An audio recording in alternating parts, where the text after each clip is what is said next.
welcome to Pitching In, the story podcast that explores the difference between taste and expertise. I'm Christian Barrett, and today we have part 2 of my deep dive with theatre director, performer, deviser Phoebe Sullivan, and we are discussing rom-coms, specifically Love Actually and 10 Things I Hate About You, and the mixture of responses they elicit. So the next section that we're going to talk about is because it was from a suggestion from Shane Adamczak, actually. Mm-hmm. Shane Adamczak has the Cave podcast, so definitely check those guys out on iTunes. They just released 2 new episodes, if this podcast comes out soon. Anyway, so what I'd like to talk about next is, as Shane suggested, we've got a guy here, we've got a lady here. A lady? To talk about some rom-com. Well, I don't want to call you a girl. No. Yeah. And guy tends to be opposite to girl. But guy and gal are really more opposites, aren't they? Is that right? I don't know. Lady, gentleman and lady. Lady just makes me feel like I've got gloves on. Okay, sorry. No, woman? Yeah. Woman. A guy and a woman. Sounds like you are important. Well, I was going to say guys so casual. Yeah, a man and a woman. Yeah, but see, when you say man and a woman, that immediately... for some reason, that has like non-platonic implications. Man and a woman. A man and a woman. Yeah. Like there's a kind of... Yeah. He was a boy, she was a girl. Yeah. Can I make it any more obvious? Yeah. All right, so we're going to... Well, with all that in mind, we're going to talk a bit about rom-coms. Yes. So... Maybe I should put my gloves back on. Yes. The delicate maybe. sensibilities. No. I think different kind of gloves, I think, are going to come out for this one. So, let's start by talking about one of the most famous rom-coms, one of the most beloved rom-coms, Love Actually. Yep. And so, for everybody who doesn't know, I might very quickly look up Love Actually before we go into more detail. It's going to be interesting. Love Actually. I'd be really surprised to know someone that hasn't seen Love Actually. Yeah, that's a good point. I don't know again, how you would as part of our approach to this podcast, I do like to try to at least present some of the facts about things before we dive in. So it's Love Actually is from 2003. That's kind of good to know. It's quite a long time ago now. It is a British film written and directed by Richard Curtis and starring a whole lot of really good actors. And that's a good point. Should women be called actresses or actors? I think actor can be a gender-neutral term. Excellent. Yeah. Yes, because I used it gender-neutrally then and then wondered. So Love Actually is fairly... It's not quite as divisive as something like Avatar. It's fairly well loved, but there are definitely people who don't particularly like it and object even to certain aspects of it. Where do you fall on the spectrum? I think, and this is, there's me pre-Year 12 English lit, and then me post-English lit. Excellent. And I think it's an interesting... Because, I think it comes with a level of privilege that I walked into feminist theory when I was in Year 12. Yeah. But also, didn't quite have the words to articulate some of my experience, but my experience wasn't terrible enough for me to be like, hang on, this is really unfair. It wasn't until I was, literally had it spelled out to me in a textbook. I was like, these are microaggressions and this is the system that is unfair. Yeah. So I guess pre-Year 12 English Lit, I really liked Love Actually because it was it was cute and it was all love and it was Christmas time and airports, and so my sister and I connect to airports on another level because my dad has always worked FIFO. So we have memories of driving to... because we lived on the Sunshine Coast, driving an hour to Brisbane to go to the airport to watch our dad walk through the gates. Yeah. So, there's a personal connection there. Yeah. With the end scene, which is really still quite beautiful. Yeah. And yeah, it was again, with my colonial aspirations, or that whole like thing. I was like, it's British, it's like proper but witty and funny, so it's like a higher form of humor. So and that was also going off like wild. And then some of the characters are really cute and it's fun to watch. It's Christmas. It's there's what that beautiful older man, that actor who plays the rock Bill star. Nye. Yeah, Bill Nye is just such a delight. Yeah. In a old rock and roll, sexy, sleek kind of way. Even when I was 12, I was just like, "What is it, Bill? Tell me, what is this feeling?" And then me post year 12, and the subsequent years after, and to this day. I just kind of watch it and I'm just like, wow, this writer-director has literally written nothing of substance for any female character bar Emma Thompson, and she's kind of punished in the sense that she is funny and dry and witty, and her husband cheats on her because those are not more attractive than a younger, hotter woman that you work with. And so, and my biggest gripe with the whole film pivots around Colin and that pursuit of like, women. And he's got a big knob.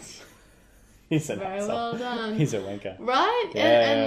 And maybe that's the device, but like the show literally ends with him bringing home a prize. Oh, and throw one in there for your buddy, because there's plenty of them to go around. It's not like they have jobs, families, or anything keeping them tied back to their home. Yeah. So, and I think it's just that like unabashed like women as props. And basically no existence of people of colour or any other kind of like minority group. That it just kind of, Love Actually to me is a bit of a delusion. Yeah. There are 2 people of colour in it. Yeah. So it's a really heightened out Christmas... of about 16 characters? Yeah. Heightened Christmas time delusion. No, 3. Yeah. So I see the ads for it and I see all the memes around, Christmas time, and I'm just like, oh.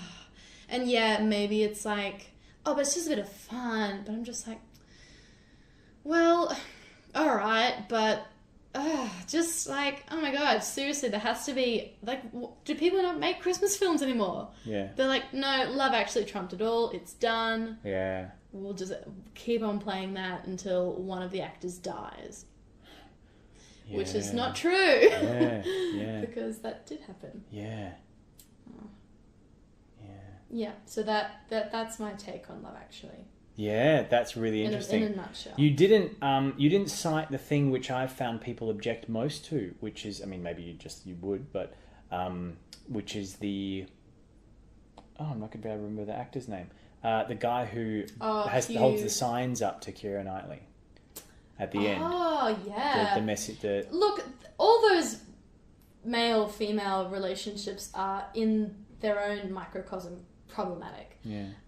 You've got literally Colin Firth marches up to the father, and yes, that is also probably a cultural thing, but like he would have no idea. He hasn't spoken English to her. Like he hasn't communicated with this Portuguese, I think she's Portuguese. Yes, I think so. Woman about what rite of passage he should undergo as a man wanting to marry her. He just is just like, property, gotcha. You've got that like, I will only film you for your whole wedding video, and then like hold up signs, and Keira Knightley will just sigh whimsically as if like, oh, maybe it could have been this way, but sorry, I love my husband. Yeah. And then you've got that Colin and all his American, fucking fantasy. Yeah. And then you've got Emma Thompson's husband, and then... I wanted to ask, I didn't think he actually cheated with her. No. He just like, he entertained the idea of cheating with her because he bought her the present. Yeah. And as far as I know, there's no implication that he slept with her or anything like that. But he in his mind, he definitely cheated, and he betrayed his wife in that way of, he totally bought her this extravagant gift and bought his wife something fairly, nice but run of the mill. And clearly put a lot of his energy and was entertaining and potentially even planning to, have an affair. Well, that's kind of like emotional cheating, isn't it? Exactly, yeah. So, no, I guess I was just saying he didn't, because part of his remorse at the end is going, I'm an idiot because I liked that idea. Yes. And I was going with it. Yes. And that on its own is a betrayal. Yeah. Absolutely. Yeah. And like, he's probably the least problematic of all the men in that film. What else? You've got that... But then also, like, I would say... It's both empowering and not necessarily for Emma Thompson that she stays with him. Yeah, I mean, that is a... well, I guess it's a reflection on monogamy, isn't it? Like, Well, it definitely felt real. Yeah, definitely felt absolutely. True. But see, to me, a lot of what happens in the film felt real to me. Not necessarily right, but it did feel real. It felt, it did feel... it did feel slightly hyperbolic. It did feel slightly super real. But it still felt like the holding signs at the door, I love you, and then you kiss me, and then you go back to your husband. That felt really real to me. I know the murkiness of relationships exist like that. And that was a slightly fluffied version of what I think is quite believable. But that doesn't make it okay what you're saying before. But like, also, that doesn't... because Keira Knightley's character was so underwritten, we had no idea that... Well, upon reflection, how would her kissing him when she's like, oh, he doesn't like me, like, she doesn't even know if this man likes her or not, and then him, like, it's probably, like, caused her, like, a little bit of, like, anxiety over, like, her wedding or, like, whatever reason, and then her response is to, like, give him affirmation and kiss him. It's kind of like, well... To me, it was a thank you. Sure. And it was an inappropriate thank you, and it was this is what could have been. And I thought, I thought that was there was a sweetness to that, because he was, when he says when he shows her the video, and to me it's the editing that's that's drastic stalkery. Close-ups of her face. It's that's what's stalkery. But then he let her see it. He tried to stop her. Yeah. But why did he have a copy of that edited version? When he would have had lots of other footage, presumably. Not all of it literally. It wasn't implied to me that all of it was literally of her. It's that he edited that all together to be of her. And then when she's like, you never talk to me, and he's like, it's a self-preservation thing. And so it's obviously like really icky and hard for him. And then I don't think by the end she's saying, oh, I love you, or even it could have been necessarily. She's just going, this is lovely that you love me. I can't give you what you want, but thank you for that. That's a lovely idea. Yeah. And that's when he goes, enough now. And it's like, oh, okay, so he's been given that. He has to kind of move on. And she said, look, I don't dislike you, I don't hate you, but I can't give you that. That's not what I'm here for. And so I think that's quite a lovely idea in a murky, awkward scenario. But again, that doesn't mean that she's a deep character, and it doesn't mean she's well represented. So I definitely, and the reason, so a lot of the time I find myself not necessarily defending that scene and that storyline, but defending its intention again, which is what I think is its intention. But it is a middle-aged white male story. So, yes. Yeah, and it's like, at the end of the day, he would have written on the page, she comforts him, or like she walks forward and kisses him reassuringly, and I guess it's that thing of just like, well, you've done something kind of like socially inappropriate and weird and in this hyperbolic sort of film scenario, it's still like there is a sense of like, well, I'm the one that's been put out, but I will comfort you because you're going through this thing. Do you think she was put out? No, not by her acting. like necessarily like. But I mean, in terms of the scenario. Well, I don't know. It's just like, again, I think of logic. I'm like, what woman watches a fully edited version of her wedding that's just her by someone who doesn't talk to her, so doesn't really give off much as to what he's thinking, so her impression is that he doesn't like her, then like kind of is just like, oh, you do like me, or you really like me, and then he kind of like leaves. And so then when he turns up with cards at her door and has this thing, but then it's just like, but like, that's her husband's friend. So like, surely like, she is acquainted with him because of her husband now. And so like, I don't know, I think she is so like, there's just so much room that she allows this person who ultimately is not her friend. No, but she has seen him do a lot of really nice things for the both of them. So he arranged the All You Need Is Love in the chapel. And yeah, but no, you know, I so for me so I agree and I acknowledge your points. For me, I don't know. I think and maybe we're going in circles. Sure. But I think, I think there is a version of the story that makes sense without Keira Knightley kissing him necessarily. Yeah. Yeah. Yeah. Because, so can I ask if you think that and yeah, we don't have to keep, we're focusing on this point. I do think it's interesting because it is, again, it's one of the biggest problems I've found a lot of people have with the film is just this scene. It's the first thing a lot of people I know who don't like it mention.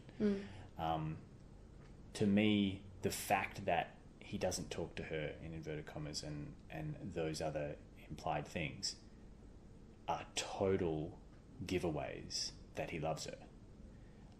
And the fact that she hasn't realised that yet doesn't speak greatly of her because extremes of behaviour come from extremes of feeling. But is it not borrowing... So it's both a naivety of hers, but also she's humble. She just she wouldn't think that he's in love with her automatically because he doesn't. That's why she's like, you don't talk to me. Like, why would you? Oh, she's like surprised and shocked and all that kind of stuff. And then I consider him coming to her door, even though it's got an underhandedness to it, I consider that to be an apology. And he basically says, I'll love you no matter what, so it's okay that you don't love me back. And that's quite a beautiful thing to give to somebody because he's saying, I don't want to disrupt what you have. I just want to let you know that somebody out there, or somebody else thinks you're amazing, and I can just leave it. I can just leave that. And she goes, no, you don't have to leave it. Thank you for that. And the thank you and the kiss and the breaking of the rules of social etiquette is the gift she gives him. Because if she did anything less than that, it wouldn't be, I don't know, it just wouldn't be as lovely. It wouldn't be as murky and messy and lovely. Yeah, I feel like he tells her for himself. I don't think it's a gift he gives her because when you tell someone who can... But he says, no matter what happens, I want you to know that I think you're perfect. And no matter how old you get or when you look like this and all the, and he makes all these kind of stereotype jokes. And he goes, and I'll probably end up with a supermodel, but I think you're perfect. And I think that's a hell of a gift to give somebody, no? Well, it's like... when you make a decision to tell someone, I think you're absolving yourself of something. It's the same way why I think partners who cheat, the guilt gets to them. Their partner is unknowing and it's not necessarily hurting them in that way. But in the greater context, obviously, there's all these other things that go into it. But like, I think there's a like an element of a selfish act when someone's just like, this won't really change your life, but I'm going to feel better about it. And I think and it's for sure. But also, like, I guess it is a nice thing for someone to be like, you're perfect, but also, like, she's happily married. Like, what are you doing? And it's, I think... Do you think I think he did owe her an explanation after, So in that, I thought that since the wedding video thing, he's basically confused her and left her, as you said before, with a bit of an obligation, with a bit of something hanging over. And she's like, this is, I don't know what to do with this. And then he goes, all right, I'm going to be straight with you. And this is my exit. This is my exit. Like from the beginning, that is his exit. He's not saying, and after this, I hope. He's saying, I want to tell you this. I want to set the record straight so you understand where I'm coming from. And then I'm out. I'm going to back off. And she says, the kiss, etc. The following him and the kiss is, what a lovely idea. Thank you from you to me. And thank you in the context of our relationship in this trio. Because you are telling me that in another place, in another time, I'd be your love. But in the context that we're in, you have accepted that that's not what, you're not going to pursue that. You respect that. But you just wanted a little cheeky, I just want to let you know that I think you're awesome. And then out. And it is cheeky. And I do think what he does is cheeky.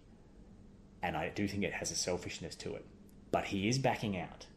And he is stepping back. And I think that speaks to... Because romance is selfish. Romance is the selfish, and I reckon we should definitely talk about that a little bit more. To me, romance is the selfish love.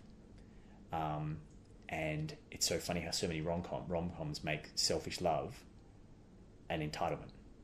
We all deserve this. Well, how do we know? Who says? We want to deserve it, so we say we deserve it. But I do think that this is him having a little cheeky, just wanted to say, I think you're perfect. Please don't tell your husband I'm saying this. And then as that, she does tit for tat. And she goes, no, we're even. I'm going to give you something as well. I'm going to give you something that breaks the rules, which is a kiss. But that's it. And we're square. And so he's thrown himself on the fire. Yeah. And then she's gone, all right, I'll give a little bit of throwing myself on the fire, break some of the rules as part of the deal that this is done. And that's why he says enough now to himself. And he goes, I'm not going to indulge this anymore. She's let me indulge it, but no more. That's done. Why did she indulge that? Apart from as a function of telling a story. Because it's also from her character perspective. Yeah. She knows she's going to have to interact with this guy. He's the beloved friend of her husband. And she has suddenly gotten an insight. She probably would have been really confused about who he was all up until this point and the way he treated her.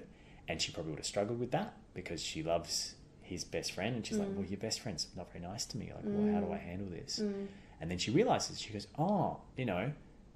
so I have a chance for a friendship with this guy. I have a chance to have a relationship that makes sense to me now. And I'm sorry you've been tortured by something you're not in control of, which is loving me. And... I'll give you this, but then that is it. Yeah, I mean, I think he's absolutely in control of I think he's indulged that fantasy for long enough up until the point where he has all those cards, and then, I think he could have done the work himself and really disconnected his feelings from his best friend with the inevitable event of their wedding, as opposed to, sopping like a sooky baby. It's not like they got married. Do you think that people have control over who they love? No, but they have control over their ability to process it and move on. I think they have varying degrees of control, but I think it's like being good at anything. And presumably he spent at least a couple of years, in inverted commas, being tortured. But, all that stuff is just, in his own head. This is the thing. It's how are you mourning someone you never had? Well, he's not... I'm not sure he's mourning. Well, but he's not, He's lamenting? He's lamenting and, fawning about and, just pick yourself up. Tie your shoelaces. Go out. But he's not... I don't think he's walking around... I don't think he's feeling sorry for himself. Oh, he's not talking to her. That's rude. Social convention. You think, oh, But that doesn't God. mean. But I don't think. So when she says, "But you don't talk to me," I don't think that's literal. I don't think he's never spoken to her. No. I think what she means is you don't share anything with me. You don't share your You don't share thoughts with me. We don't share moments. We don't, because I know what she means. So I've had friends and friendship groups and things where I realize that I like someone or they like someone, and you go, "Oh yeah, they exchange." They're pleasant to each other. They're nice to each other. They exchange pleasantries and engage in group things. But they don't have their own relationship. They don't have their own friendship separate to their associations. And I think that's what she means when she goes, "But you don't talk to me." I think she means, "But you've never told me any of this. You've never shared anything with me." I don't think she means, "I've never spoken to you," or "We've barely exchanged words." I'm sure they have. I feel like they would have. She's just like, "How can you not have admitted this? How can you not have shared this?" And he says, "It's a self-preservation," you see. And it's just like, oh, okay, that would... He doesn't know how to preserve the relationship with his best friend and not threaten or affect the marriage at all while stealing. So he's holding it in for his mate. God, I just need to speak to someone about it. Oh my God. In my mind, I'm just like, where was I? Friends? So this is to me, like, so again, I agree with you. I see your perspective. To me, this is a simplification for the purposes of the story. Sure. And nothing of what I'm saying excuses, I think, any of your points. I don't think it makes anything that will make, like, I don't think it excuses any of it. To me, it's just it's a very interesting case in point of a period in the rom-com zeitgeist that I'm glad is seemingly over, that I'm glad we can move from. But it's still interesting that, as you say, it's still beloved. Like, people still reference it, and it is now 16 years old. Excellent. That's so interesting. Let's move on now to a movie that we both love, a rom-com that we both love, for us to talk about for a little while, which is 10 Things I Hate About You. I mean, I think I might have put words in your mouth. I'm not sure if you love it. No, I do love that. Okay, because I really, really like it. I think it's excellent. It's one of my favorite, rom-coms, based on Taming of the Shrew. Sure is. Yeah. Why do you like it? Well, what do you think it does well? And kind of specifically, as a film on its own, but also specifically within rom-coms. Like, what do you think makes it work? Heath Ledger, full stop. See, I don't want to be, massive respect to him, but I think he's one of the weaker elements of it. I think his accent changes. He calls her Kate at one point. But anyway, he goes, when she's like swinging off the swing, he goes, "Kate." It's like, her name's Kat. What are you doing? You got that wrong. Retake. No, it's fine. I'm just picking. But no, I think he's one of the least charismatic actors in the part that he's in. Yeah, but that's very personal. I hold nothing against him. I think he's excellent. Absolutely. I don't know. I think, but maybe, and this is probably more of a meta thing. It's Heath Ledger at a very specific point in his career and his youth. Yeah. Like, it's just such a beautiful, and obviously with the current circumstance, it's just such it's a beautiful thing to watch. Yeah. So this is why I love him in it. Yeah. I can appreciate that. Having said what I've just said, I definitely appreciate what you're saying. Yeah, totally. Yeah. And I guess to a lesser extent, my feelings about Taming of the Shrew are slightly marred with my current feminist theory. Yeah. It's just... I don't know if Taming of the Shrew very well. Oh, not Taming of the Shrew. I don't think I've seen it. Sure. I don't think. Yeah. I think I've read pieces of it, but I don't think I've seen it. I think it depends on who's directing it, but there's a monologue that... It's basically just about a woman marrying... It's about a deal that gets made between two men, basically being like, "I bet you can't tame that bitch over there." And it's such a challenge because she's so wildly opinionated and shrewish and whatever reason. And then the guy's just like, "I'm a lady killer. Challenge accepted." And it's just like, there's ways that you can direct it that like maybe flips it on its head. Where they're in on it together and they take the money and they run, and there's a whole Bonnie and Clyde-esque thing. But then there's like literally a monologue at the end where Kate's like, "I'm subservient now and I am better." Oh. So it's a bit like... Okay. I can see, yes, alright. So, yeah, it's interesting, and I haven't really read that Shakespeare play in ages. But my small gripes with the beginning of the film, and I love it, but I hate it, but I love it, is like the whole axis of the story hinges on this guy pursuing this girl, and I'm a nice guy, so I should date you. There's like a literal scene where she goes to kiss him because she's like, oh, I've been bad, let me make it up for you sexually, and he's just like, no, I'm a good guy, you should have seen that before. Ugh. Has a sulk and then drives away. I hate that. Who are we talking about? This is Cameron?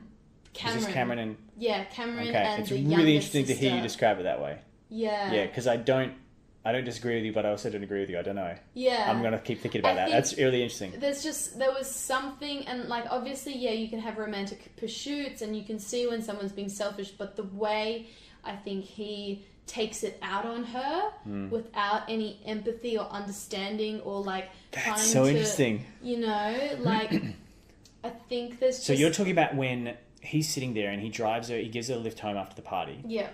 And I can't remember what she says, but he goes, look, I really liked you, okay? I learned French for you. I did things when you asked me to. I blah, blah. And then you blow me off just so you can... And then she kisses him.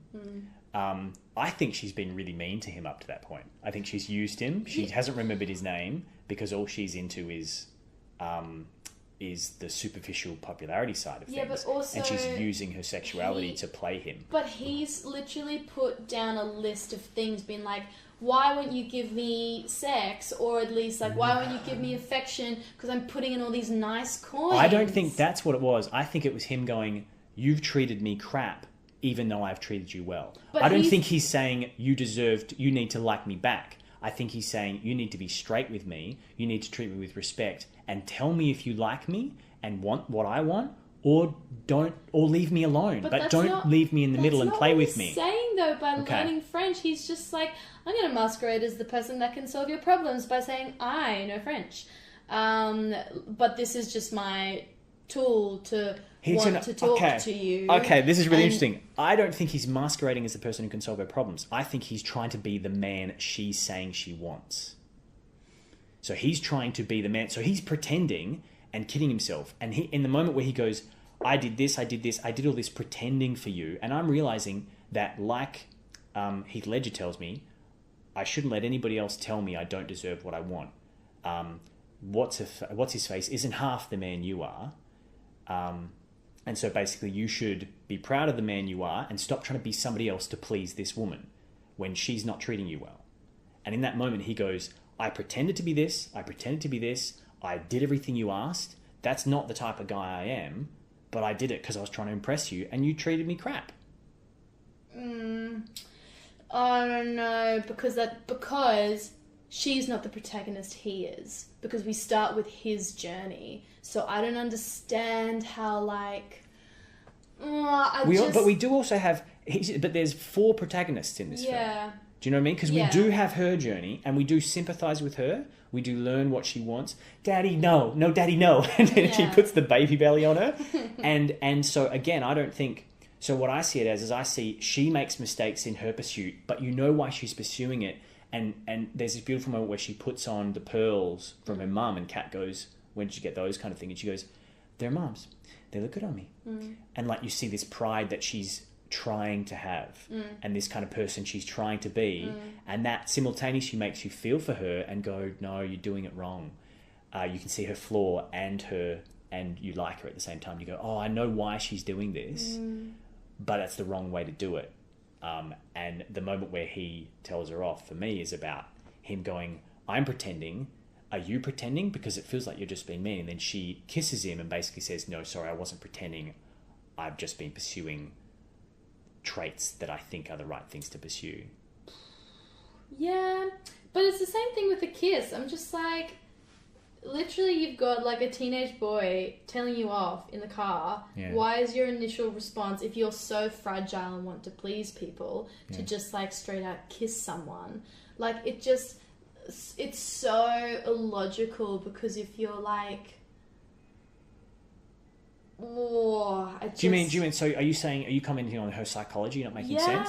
So you're saying that you're you disagree with what you think is the writers or the creators or the directors pushing her character to kiss him in a way that doesn't make sense for her emotionally at the time. Yes. To me, that's a very good point. I think that's a very good point. To me, that moment for her is about she spends the whole movie concerned about what other people think, and she spends the whole movie doing what other people think for what she thinks will get their affection. And nobody's ever really honest with her except her sister, and Guy's certainly unhonest with her. And then when a guy is honest with her, she feels, I think, I don't want to use this word in any way. I'm not being condescending with this. I think she feels empowered to take what she wants and to go for something that she identifies as valuable just because she thinks it's valuable. And I don't think she's fully reasoned that through. But as she walks away from the car, you see her go, I just did that, and I think I like that. I think that was the right thing to do. So in the moment where she kisses him, I think part of it's to shut him up. I think part of it is maybe giving him what she thinks he wants as a token, as a sexual token. But the idea of, to me, there's nothing wrong with sexual tokens. I think I definitely agree with the misuse of them and things like that. That's dangerous territory, and I'm still not convinced. Like I'm not convinced of my side that it's that's not a sexual like it is a sexual token. But I think she's empowered in that moment. I think she goes through it in a way that makes sense to me in terms of her psychology. Yeah, I guess, but it's just, I mean, what I can't get past is, and I agree, like, you know, there are all these other options that are not what she needs, but at the end of the day, she's still the prize for someone else, for this young boy that wants her so badly, and he doesn't want her because she's a great friend. It's not a platonic pursuit. But romance, okay, this is really interesting. Romance never is. Romance is the objectification side of loving non-platonic relationships. Yeah. You can't love somebody at first sight from their personality. You know, and if you aren't physically attracted to them, and you don't, I don't want to say idolize, but if you don't worship them on some level in that way, then it doesn't constitute any kind of representational or stereotypical, archetypical version of romance. Like that's kind of part and parcel, and both sexes benefit from that. And if it's done properly, they benefit equally and that kind of thing. But that's part of the issue. That's not always the case. But also outwardly, guys don't possess the same number of tools to be valued as sexual objects as women do, by appearance. But those were. But they were so. Okay, again, I put myself at your mercy. So, yeah, no. Well, you know, again, because as a woman, I'm not going to tell you what women feel and that kind of thing. I'm totally willing to, correct me. But my perception, and maybe I'm seeing it through the lens of this film and what it's going for. Maybe that's what I'm doing. In this story, and I do think in the wider world, because they've been pushed in that direction, like this is me reasoning this, because women have been pushed into being sexual objects, they possess a much broader spectrum of ability to be sexually and romantically worshipped than men do. And so if a man wants to be... I mean, how often in films are men sexually worshipped? I don't think they are. And that's something that men want, and that's something that everybody wants, but women get to have that. The flip side is they get objectified. There are increasing numbers of films where men are objectified in that way, and some ways it's celebratory, in other ways it's derogatory. You know, Magic Mike and the like. But in the context of this film, Cameron has no... Like, the point of Patrick Verona, is he does possess some of the sexuality that a man can possess, and so does the douchehead. What's his name? Oh. Yeah, the model guy. Darn it, I can't remember his name. Yeah, But yes. But he possesses outward expressions of sexuality. He has the hair, he's wearing his tight t-shirts, he's a model, he's got the look, he's got the chiseled jaw, etc. Verona has similar things, but he's the other side of the tracks version of it, the rougher, tougher, rumble version. Cameron doesn't have any of that. He doesn't possess any of these outward things, and he meets a woman who is his opposite, who is made up of all of the outward things. Or so it seems. She cares about her part of backpack. She cares about her, can you be overwhelmed or underwhelmed? I think you can in Europe. I don't know. That's not a relevant line to bring up. And so, to me, she has all the power in terms of the world that he's living in. And this moment is him going, you have all this power over me and guys like me who don't have any sexual stock. We don't have any worth sexually. All we have is being nice, trying to help, doing the right thing, and trying to fake being the type of guy we see you wanting. And then in that moment, she goes, oh, okay, good point. Maybe I should try to just do something real and show you that you are valued sexually, romantically, and give you a kiss. Yeah. But again, I'm happy to give ground and say that's not necessarily the only way to, definitely not the only way to see it. Yeah. But I'm very aware that I'm coming from a definite perspective of being a guy who has been in a situation, or lots of situations where sexually attractive and sexually admired women totally take advantage of me as a nice person. And what they have done is they've turned my niceness into, oh, you like me, don't you? And I don't want to embarrass them by telling them that I'm not interested that way, because they're so sure of their sexual power that I just have to go, okay, well, I have to go, yep, you're attractive and everybody thinks you're attractive. Especially when I realize that, like the character in this movie, some of those women, they think that's their entire value. And if you puncture that, you puncture a lot of who they are. And maybe that's part of that scene as well, is that he punctures that in her. He kind of goes, yeah, what does he say? He goes, I can't remember whether he says, oh, you're a jerk, or he says something to her that just tells her off, basically, and goes, you really throw this weight around and it's not fair because you're not very nice. Well, but I guess then it is that thing of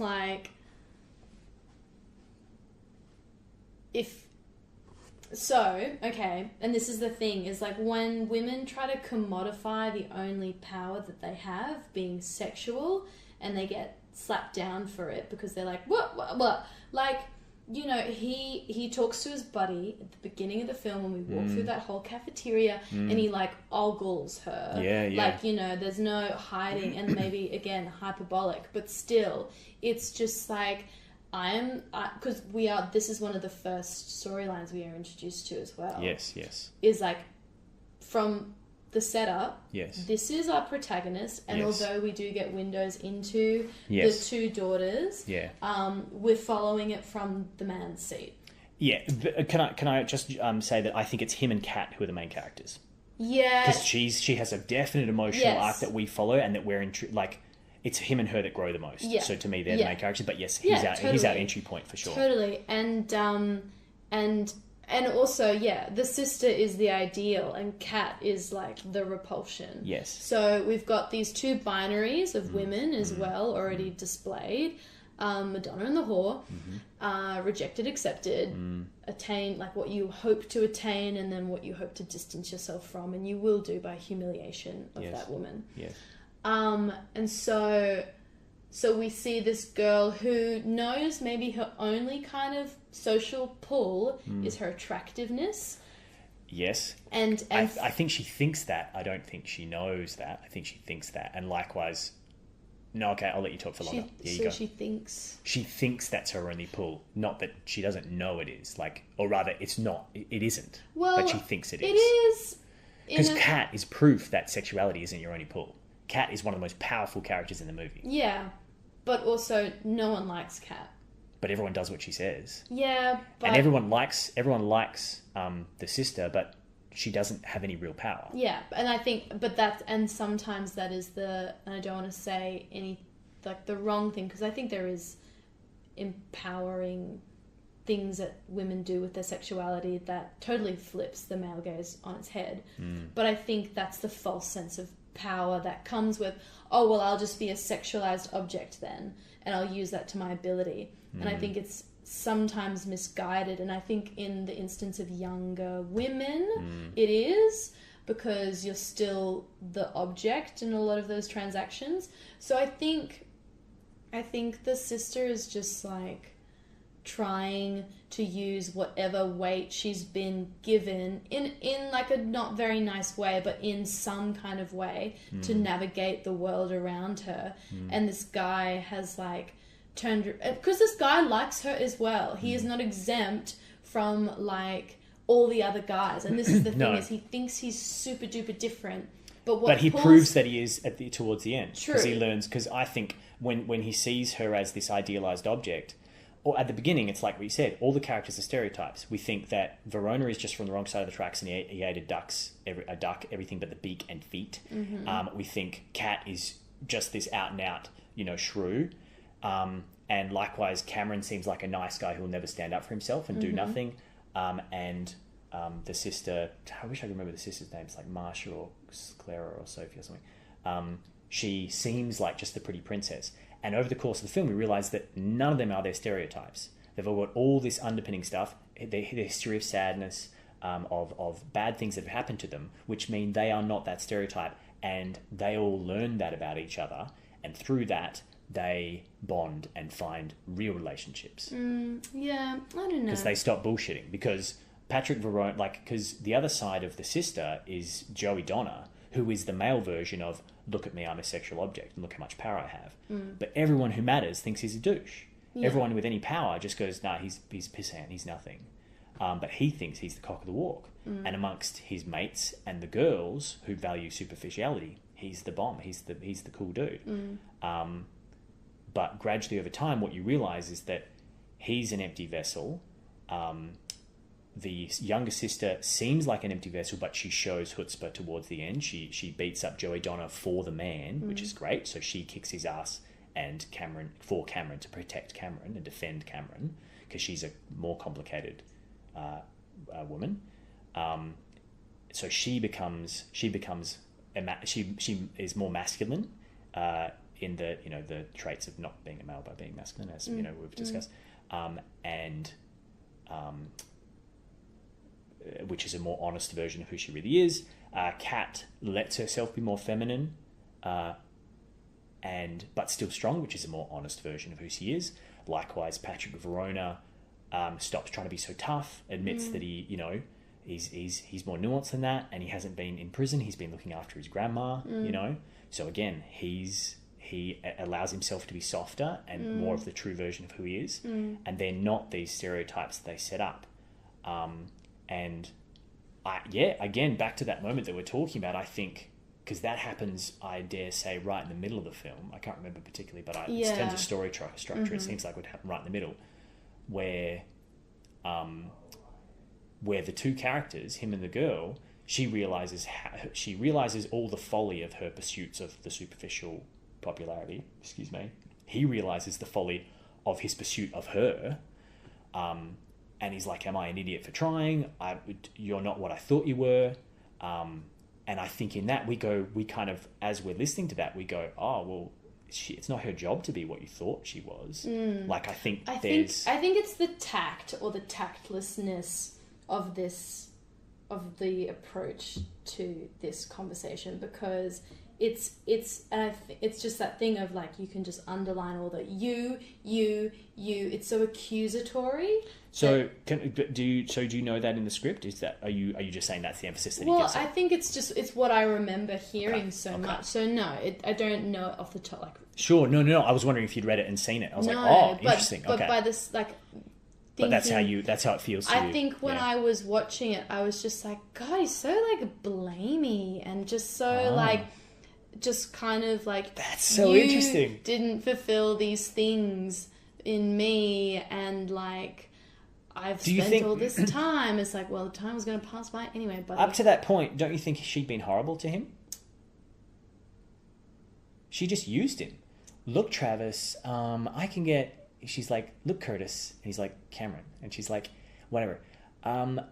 my dad has a new rule. I can date when my sister does. She has no intention of dating him, but she's using him to fix her. I mean, that's what she does. The pretense, the first half of the movie is her going, oh, you like me? Well, sure, I could date someone if my sister does. And then he goes, oh, I can sort that out for you. I can sort that out for you because I love you. And you seem to like me back because otherwise you wouldn't talk to me like this. So I'll go try to help you. I'll go sort that out. So he goes and sorts it out. And then she goes, oh, that's so great of you. Thanks. She's using him. She's being awful to him for that whole first half. But also, like, he has been, like, he's not outwardly saying, oh, you know, I like you. So, you know, she can also... He asks her out. The first thing they do is he asks her out when he first starts in the French conversation stuff. He goes, say, do you like sailing? Because there are these boats. And she goes, wait, Cameron, Curtis, there's a new rule. And so that's when she interrupts him for her own purposes. But he does try to ask her out. Yeah, but he tries, doesn't actually do it. Because she interrupts him because she's being selfish. Well, I mean, you can happily say the sentence again. It's a good point. See, but this is the thing. I mean, She has all the power. She has all the power in the situation. Like what I really like about your perspective is how it differs to mine. What I'm seeing, how it differs to mine, is you are empathizing with the woman, and I'm empathizing with the male. Yeah. And that makes sense. Yeah. What I think is really interesting is how you can still really like this film and still have these problems with these bits. Because part of the reason I like this film is moments like this. Yeah. And this is a moment that you have problems with, and potentially a thread of the film that you have problems with. And yet you still really like the film. Yeah. I think that's really interesting. Yeah. I mean, and sorry, when I say you're sympathizing with the woman, I'm sympathizing with male, I don't think it's that black and white. No, it's not entirely that. Yeah. Because I really, I like her more as the story goes on. As soon as she does the pearls thing, as soon as she has the baby belly, even though she's not treated anybody particularly well so far, you start to see, she's not the princess bitch that she seems to be for the first few scenes. She does notice people and she does want to be a certain thing, and okay, so she's helping to propagate a negative female stereotype.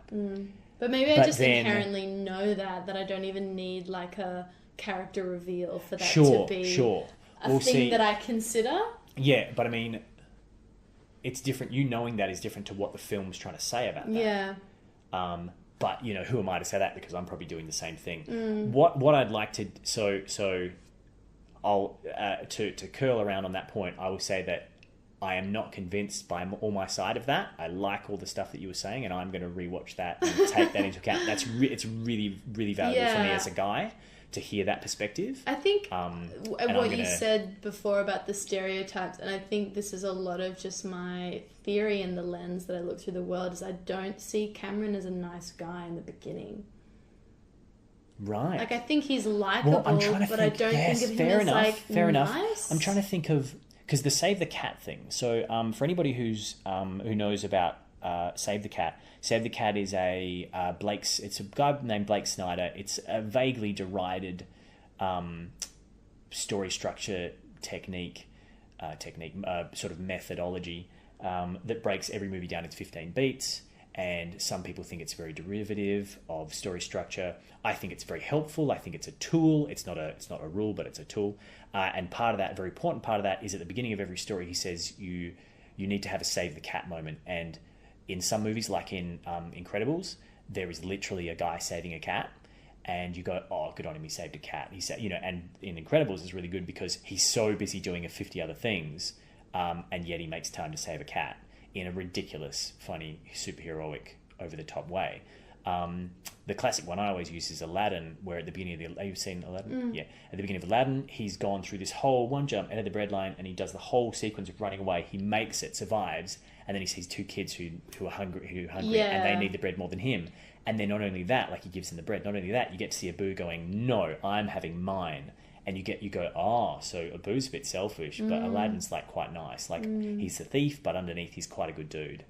And that's a Save the Cat moment. That's a moment where we go, so he has his problems and he has his dreams, but underneath, like, he does have a good heart. Yeah. I can't think of a moment. I haven't found a moment yet, except for maybe the way Cameron treats. I can't remember the guy's name. His friend, who's the dorky one.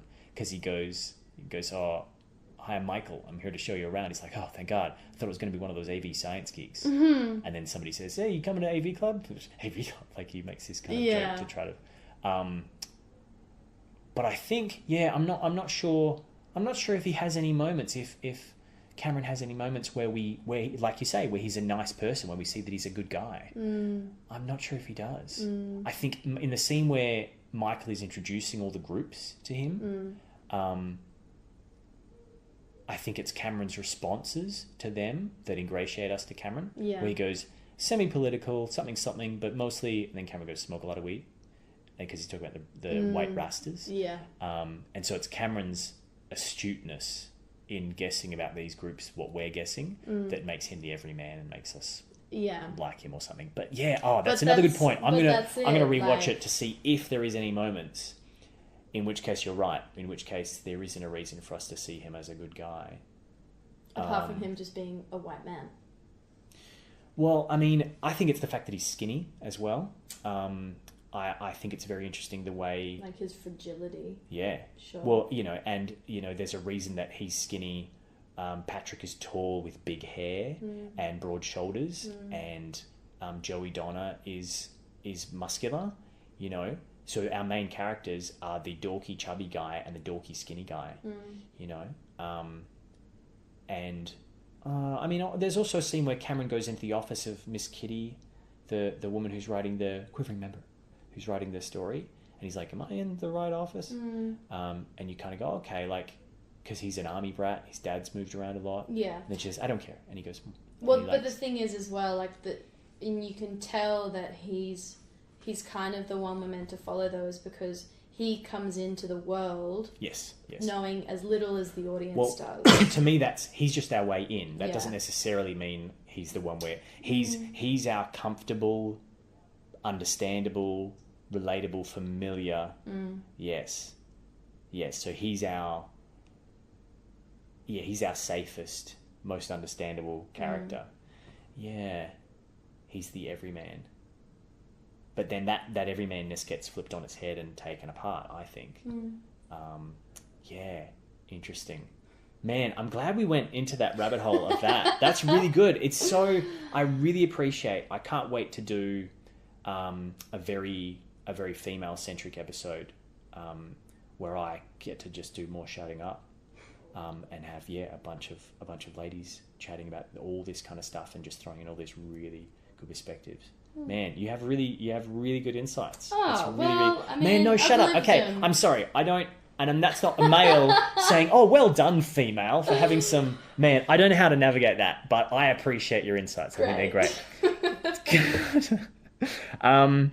Cool. All right. Do you want to, just before we go on to, we've got a little bit of some pitching things we want to do if you're still keen for that.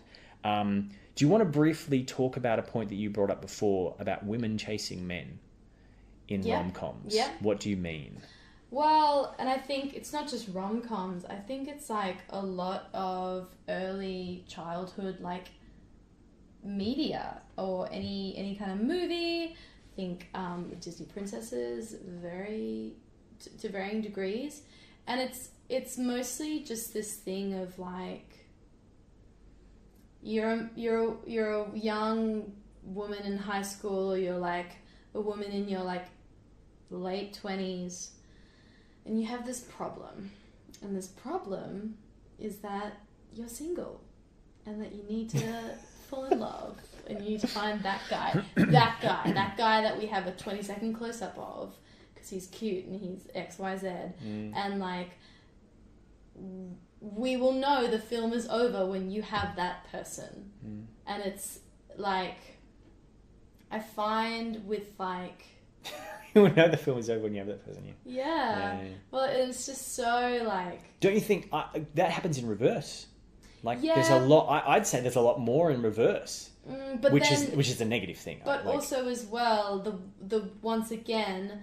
So somehow, and this is just the way that the power dynamic is not completely flipped on its head when you change the roles. Yes, sure. Is like the woman in pursuit of the man is to be complete. The man in pursuit of the woman is to have it all. The job, the friendships, the woman. Like, somehow there is still a decentering exercise when a woman pursues a man versus when a man pursues a woman. Yes. Like, they are different. Yes. Well, but there are connotations to either that are different biologically. Well, how do you mean? So when a man pursues... So biologically, a man is built to... is built biologically, not necessarily emotionally, culturally, etc., not necessarily mentally, but in terms of what he can physically do, his physical limitations, he can have sexual intercourse with as many mates as he wants, with no outside of STDs and things like that, with no risk, well, minimal risk to himself. Whereas a woman who is typically physically less powerful than male, puts herself at risk every time she pursues a male, physically.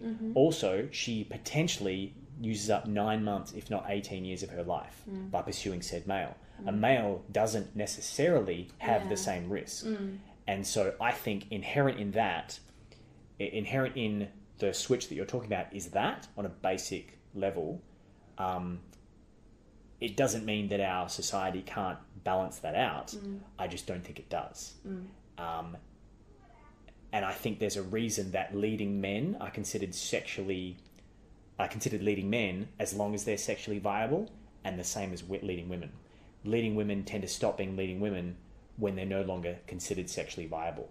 So that's why you get 40-year-old women with 60-year-old men in movies, and the age gap increases exponentially, and the man can stay the leading man into his 60s or 70s, whereas the leading woman, it's like it's only just becoming any kind of a norm to have a leading lady above the age of 40. Yeah, but then I see that, but that purely reduces it down to biological procreation. I just mean that's kind of where there are origins of what is going on in that are not changeable except by modern technology.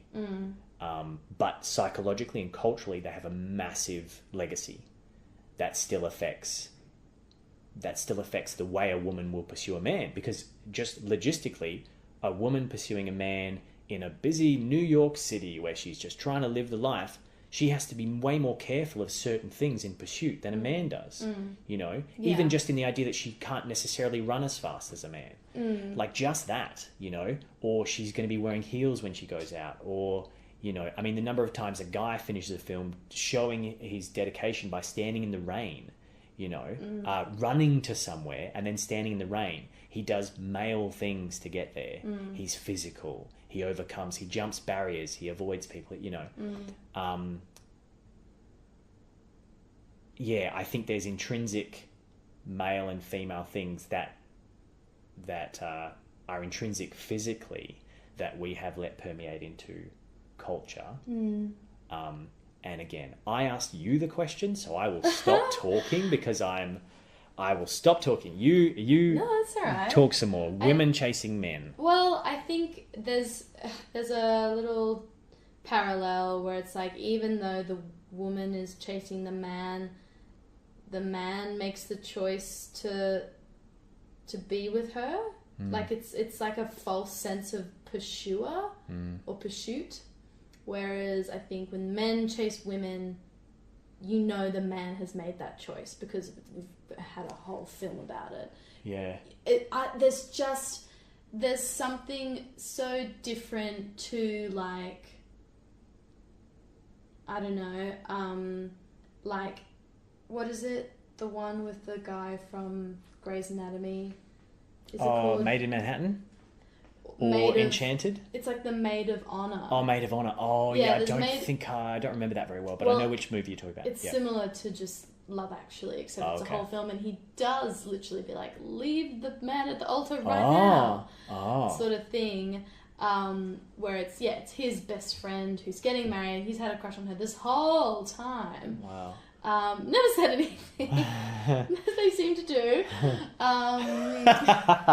I genuinely like your lack of sympathy for them in that scenario, because I have been that guy, and I both go, hey, and also go, yeah, good point. Man, deal with your stuff. Men aren't taught to be emotionally resilient. I know. It's because they're taught to just push everything down. It's a burden on society, I swear to God. Versus like, I don't know, any movie Katherine Heigl is in where she's like constantly starving herself to be thin. And like, you know, trying to track down this guy but be cool and aloof but also available and sexy and hot and I eat whatever I want but I exercise 10 hours a day. So that's, for me, that is, and a lot of the content I consumed, I was so obsessed with having a boyfriend. And I largely attribute that to like knowing that, okay, well, if I attain a man, I attain male affirmation, I will somehow know my worth as a woman, my like sexual currency, validity. But I mean, that's true, you would. Like, you will know your sexual worth, you will know your romantic worth by obtaining the attention of potential mates. That's how it works for that section of you. I think the problem is thinking your sexual worth is your whole worth. But that's it. That's the problem. Yes, right. Is like I was going to say, because there's no way to escape that. If you have a lot of people who are interested, then you have high sexual worth to people. And what other kind of worth is there other than the worth we have to each other? Like, because in terms of sex, you can have sexual worth to yourself, but not procreational worth. Do you know what I mean? So like the only way to have that is have other people judge you and meet their expectations or to fight. Like, that's how that power struggle works. And that's both the fun and romance of it. And I mean romance in the various versions, but also the crap of it, the mess of it. What I should clarify then is the only satisfying feedback, irrespective of grades and how nice I was to my friends and the validation I got from that, would all pale in comparison to the male affection I would get. Interesting, because my reverse of that is that my teenage years taught me that it didn't matter how nice I was, how kind I was, how good I was at school. Women wouldn't like me. So I needed the element that I didn't think I needed, which was to be sexually attractive. And so then I was like, okay, I need to work out and I need to be physical and I need to meet the physical expectations, the physical stereotypical expectations of male attractiveness to be attractive. Because the women who were attractive, who I wanted to go out with, I say women, 14-year-old girl, the first couple of girls that I asked out were just like, oh, no. Because I had everything except looking like Heath Ledger, being a model. Yeah, but did those girls look like... They were like attractive, physically attractive, Yeah, I don't know. So I guess what I'm saying with that is I'm not saying guys have it the same as girls. I would never say that because that is not true.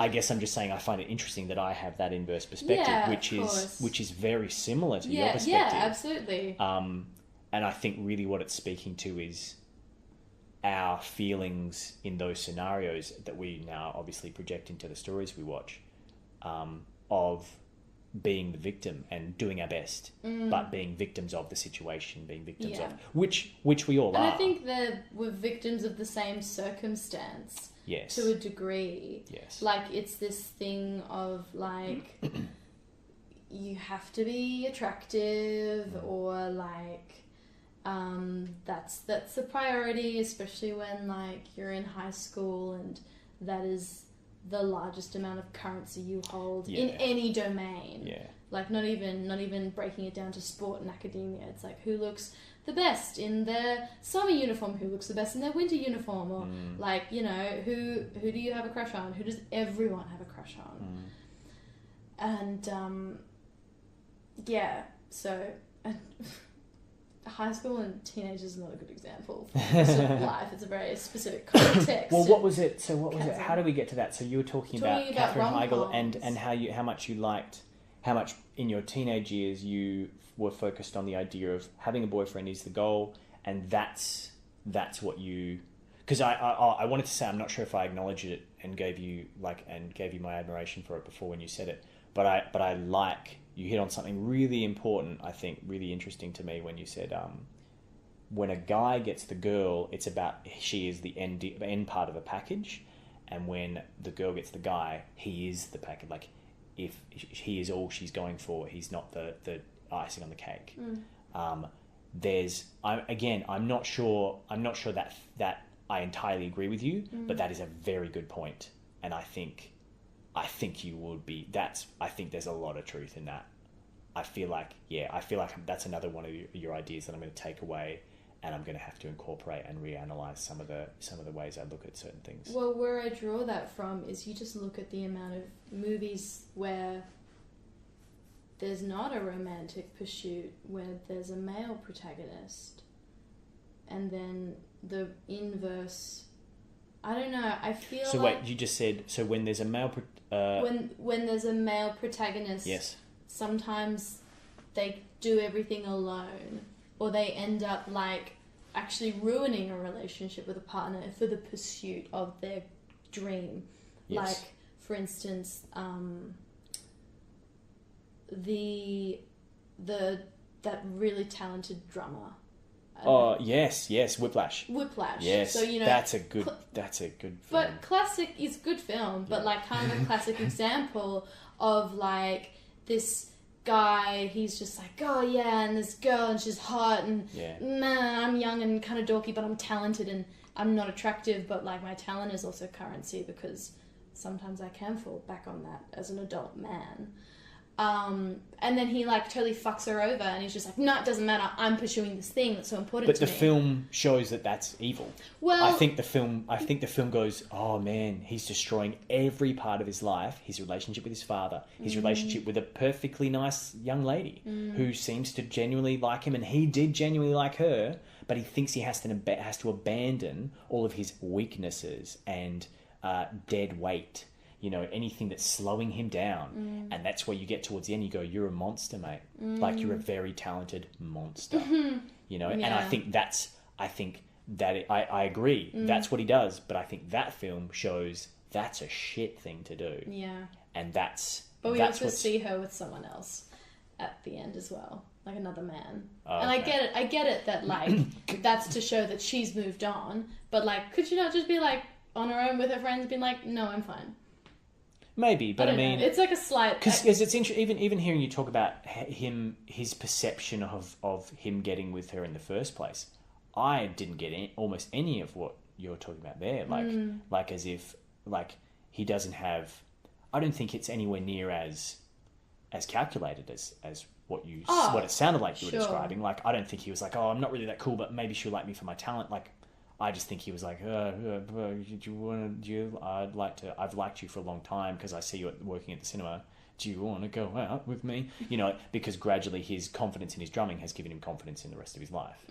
And in terms of what he is and in terms of a balanced person, he is probably best in like the middle of the film or something. And then from about the middle, he starts to get too talented and gives up all the other things that he has earned on the way to becoming talented, which are more valuable in a lot of ways than his talent. And they're also a lot less selfish. He's giving to other people. He's having relationships with other people. Yeah, sure. Yeah. But I take your point. That's a good example of yes, the throwing off, the casting off of the female character. Yeah. But again, that's a good example of showing a male character being a douche by doing that. Sure.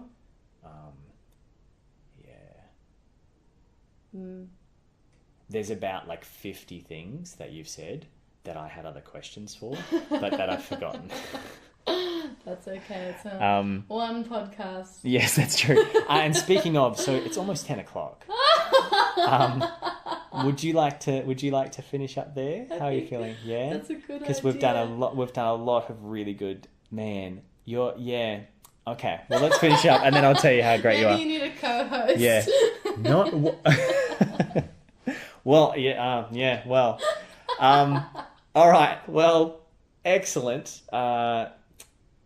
We've covered a lot of excellent topics there. That does bring us to the end of another episode, a very special episode of Pitching In. I'm Christian Barrett, your host. I've never said that before.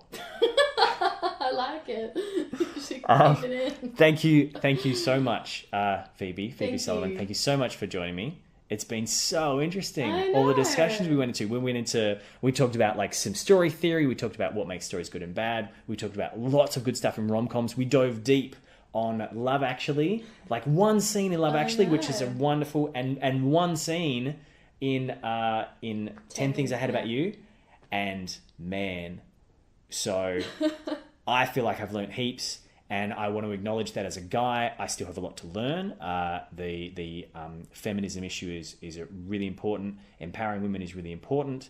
And empowering guys to empower women and just rebalance some of the absolute nonsense that goes on. So I say that under my veil of maleness. So I am ever pursuing, trying to lift that veil, and women like yourself, Phoebe, help me so much to do that. So thank you very much. Thank you. And I would love to have you on the podcast again. Yes. Very, very soon. Thank you everybody for listening. And please check us out on iTunes. We're on iTunes. Also check out our Facebook page, the Pitching In Facebook page, and on Podbean. Until next time, remember that kindness can be critical.